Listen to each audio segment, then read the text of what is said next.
Hey everyone, my name is Chloe and welcome to the first half of April wrap up. So every month I split it into two because I read a lot, especially when I count the middle grade that I read with my daughter. And so this is like all my brain can handle. First I'm going to talk about the stats and then we'll go into the books. I will separate middle grade and adult. So if you're just interested in one or the other, I'll put timestamps below so you can just see whatever's interesting to you. So in the first half of April, from the 1st through the 15th, and to be honest, I'm filming this on the 15th, and I may finish something today, but I will include it in the second half just in case. So from the 1st to the 14th, technically, I read 16 books and DNF'd one. And let's see, that means 3,360 pages, and the DNF is not included in any of these stats, even though I read half of it. And you guys, I feel really proud of myself, honestly, that I DNF'd a book at like 150 pages through. And the reason that I feel proud of myself is because before I would have been like, I'm already halfway here. Like I've read 150 pages. That won't count towards anything. I don't rate books that I DNF unless, well, no, I don't rate books that I DNF because I would never DNF it like very close to the end. And I don't know how that second half of the book is going to go. It might have gotten a whole lot better. It might have gotten a whole lot worse. I don't know. So I don't rate them. So they don't count in my like yearly total of books. They don't count for anything. And like part of me is like, gosh darn it, I read 150 pages and I'll get no credit. And I spent that much time and I'll get no credit. But who am I like? I don't, like that part is like not important to me anymore, which is good. I'm glad that I'm like over it. And I would say I have FOMO about that, about like the second half of the book, but I don't. So I'm like glad the things I didn't like, I really didn't like, and they were kind of triggering to me, and it just wasn't pleasant for me. So I don't have FOMO, and that feels great. So 16 books and one DNF, that's 3,360 pages, which is 224 pages per day. And I read each book, like the average length of my books was 210 pages. So we've got those middle grades really driving that down. And, but total, I read 1.07 books a day, which is really like, I really like that. Like I like where we're at right now because if it's not a middle grade or if it's like, I almost always finish either a middle grade with my kids or one of my books every day. And I really like feel like that like spurs me on with reading. So just feeling accomplished, I guess. But I read 8 chapter books, which is what I call the books that I'm reading with my kids, 7 novels, and 1 graphic novel. I read 7 adult books and 9 middle grade. So the majority of my reading by a smidge, but the majority was middle grade books. So and those I have this month only read with my kids. I have not read any middle grade independently. I've read 2 off my shelf and 14 from somewhere else. And I've been doing a lot of different projects. You guys have seen like the Instagram controls my reading. The Facebook controls my reading, two-parter. And I'll link all those. But like I have been doing like TBRs and stuff that have been pulling me away from books that are on my shelf. And now in the second half of April, I'm really going to try to just focus on the books on my shelf. So hopefully that like ratio will flip, but we'll see. I read 9 from the library, 5 from Libby, 1 from Libro FM, and 1 from Kindle Unlimited. So again, I really like when I can see that I'm using all of my resources. And all of those are free except for Libro FM. I do pay for a monthly Libro FM subscription, whatever. So if you're interested in Libro FM, there's always a link down below, but I love it. So otherwise, well, and Kindle Unlimited is not free. It's a certain amount per month, but my family and I share an account, so it's free to me. So, that feels good. I read 9 physical, 5 audio, and 2 ebook. So ebook has kind of been a good happy medium right now. It is honestly my least favorite method of reading because like audio, I can just tune in and do other things. And I really like the productivity and the dual productivity that I can do with audio. If I'm going to read with my eyes, I much prefer a physical book, but ebook has a lot of places where it's like, I don't have a book with me while I'm out and about, so I can read with my eyes on my phone. And you can have like Alexa read it to you or text to speech or whatever and read it to you. I don't like that just because There's no like intonation, and it's harder to focus. But I do it sometimes. So ebook really kind of has the best of all worlds, but it's my least favorites. But I did 2 this month. Next, I read 1 new release and 15 backlist, and I'm defining new release as just anything in 2023, so that feels fine. And then as far as genre goes, I read 3 sci-fi fantasy, 3 nature, 2 mystery thriller, 2 romance, 2 Christian fiction, 1 contemporary, and 1 women's fiction. So the sci-fi fantasy and the nature, that's what I'm calling anything that has an animal as a main character. Those were all books that I read with my kids, so my reading was a couple mystery thrillers, a couple romance, a couple nonfiction, Christian fiction, contemporary women's fiction. So pretty typical for me. Star rating. So I had the 1 DNF, and then I had a 2-star, a 2.5 star, 3 3-stars, 8 3.5 stars, and 3 4-stars. So the average this month was 3.34, which is lower than average. I say my 3.5 is like kind of my C average. Like, I would recommend it if this sounds interesting to you. And if it's a 3-star, I'm like, I don't know, take it or leave it. If it's really interesting, read it.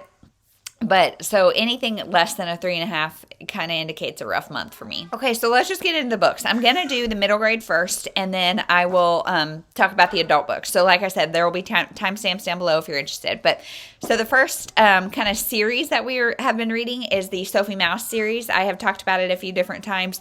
It's about a little girl. She's a mouse. Her name is Sophie. She's got a best friend who's a frog named Hattie and a snake named Owen, and they are just so cute, so adventurous.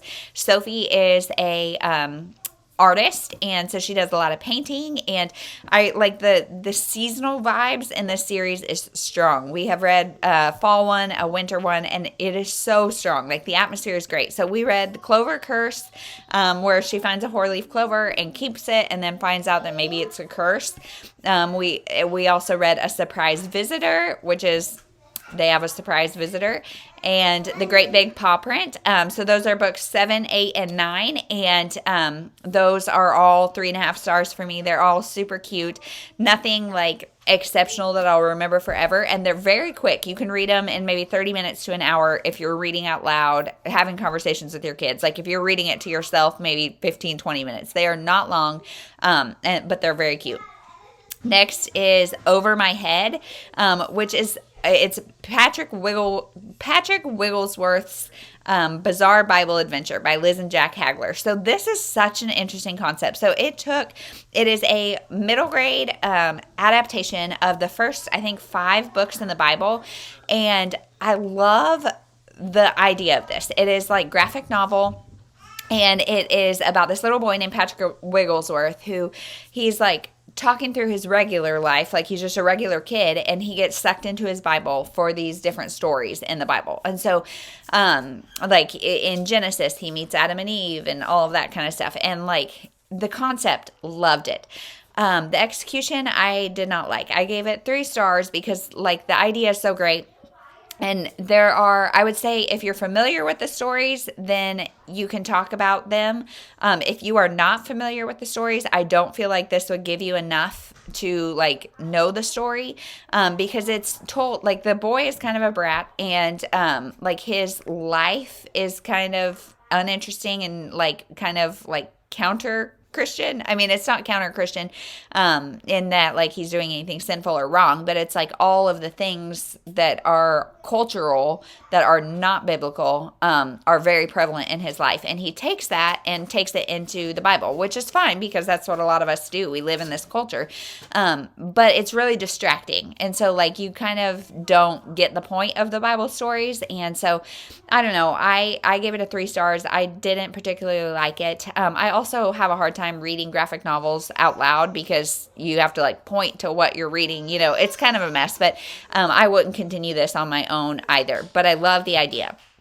Next is Journey Beyond the Trees, and A New Friend. Those are both tales of Sasha. Sasha is a horse. She's a little horse girl who has this white patch that itches on her back, and when it itches, it means she wants to fly and run and just be crazy, and that's unlike anything. And so she finds out she has wings, and she is not a regular horse. And so in the number 2, which was Journey Beyond the Trees, she leaves her little town, which she's not supposed to do, and she goes in search of other winged horses. And then in 3, she finds a new friend, as you might guess from the title. So that series is one we're really liking too.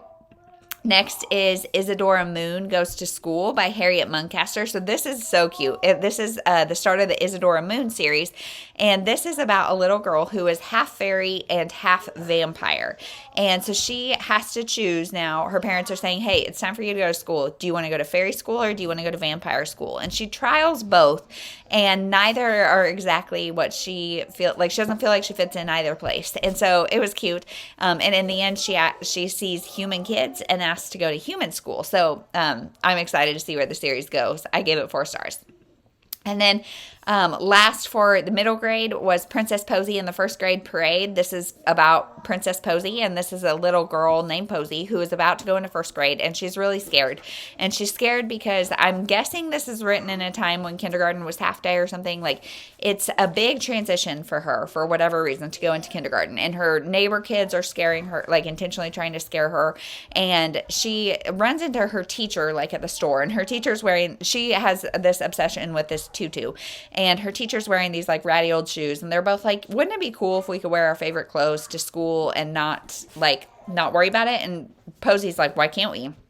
So her teacher has an idea. On the first day of school, everybody can wear their favorite costume, PJs, whatever it may be, whatever you are most comfortable in, come that way to school. She says you can't every day because it's distracting to be like in a costume or something. So they do that. And on the first day of school, they have a little parade, and it was cute. I think we'll continue on with the series. It wasn't my favorite, but it was fine. So that is all of the middle grade that we read this month. Now, as far as the adult books go, these first couple are ones that were in my Facebook recommendation reading vlog, so I will make sure to link that down below. So I won't go into too much depth here, but I read Wish You Were Here by Jodi Picoult, which is about a girl who, her and her fiance are planning to go to the Galapagos Islands for a vacation, and that it's like March 13th, March 14th, 2020, right when everything hits. And he is a medical resident, and so he is strongly encouraged to stay. And so he stays, and he's like, hey, you go.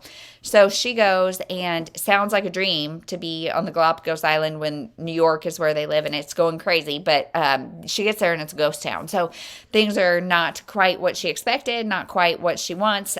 This brought back so much anxiety for me about those early days of COVID and thinking it was going to be a 2-week thing, and then it turned into a 3-year thing. And so there's that. There is like a plot twist maybe halfway through that definitely like created a tone shift, and I know some people really hated it, some people have loved it. I'm more in the camp of loved it, just because I did not see it coming, and I didn't I think it's grounded in reality, but I didn't know anything about it. So as Jodi always says, I kind of was more educated about the way COVID impacted people and continues to impact people. And so I liked it, but it wasn't necessarily enjoyable because it was really stressful and anxiety inducing remembering that time. Next is A Not So Meet Cute by Megan Quinn. I did not like this. I gave it 2 stars, way too steamy. Check out the vlog for more of my thoughts. Next is Stillwater Girls by Minka Kent, and this was the third and final one that was in that vlog, and I liked it a lot. I gave it 4 stars. It's a very short book, and I really wanted more, but it was a good mystery about 2 sisters who are in kind of an abandoned cabin. Their mom and third sister went off looking for medical help for the sister, and never came back. And so what happened, and are they safe? What do they need to do to find safety? And it's dual point of view, and about another woman who becomes involved in the girls' lives, and I really liked it. I just wanted a little bit more from it. And then next I read Empty by Susan Burton. So this is a woman's story so I read this because one of my good friends was listening to it on audio on her commute to work, and she was talking about it because the purpose, I think, was to kind of bring to light binge eating disorder. And binge eating disorder is a newer eating disorder that is not as well known as like anorexia, bulimia, those kind of things. And so I think the purpose was partially to educate people about binge eating disorder and how it's not the same as bulimia and all this kind of stuff. But really, I think the point was catharsis for our author. She will tell you she is not fully recovered. And I just thought this book was extremely triggering and not necessarily, like, I don't necessarily know what the point was. And so, I mean, I'm all for you writing your story and telling your truth, especially for cathartic reasons. It just was not very pleasant to read and didn't have much takeaway for the reader. So 2.5 stars on that. Next is Goliath Must Fall, Winning the Battles Against Your Giants by Louis Giglio. And this one, I read something by him last month and loved it. And this one was really good too. This is about fighting your giant. So David and Goliath are a story in the Bible. Goliath was this huge giant. David was just this little weak man, and he defeated Goliath with the hope of God. And so it is about defeating your giants, whatever that might be. Now, I gave this 3.5 stars because he goes through five giants that are generalizations of things people face. And I liked them and I related to some, but others felt kind of like a slog if I didn't personally relate. And I kind of got not lost, but like just, I was not as engaged by the end as I was early on in the book. But if you've got something that you're really kind of fighting against, this is motivating, it's inspiring, and I just love his conversational tone. In fact, I think last month I compared him to Andy Stanley, who is one of my favorite Christian speakers, pastors, and he actually mentions a time he went to camp with Andy Stanley, and so I think they may be friends. I don't know, but there are definitely some gruesome parts too about like snake stuff. So if you don't want to know any of that, like it was cringy. So 3.5 stars.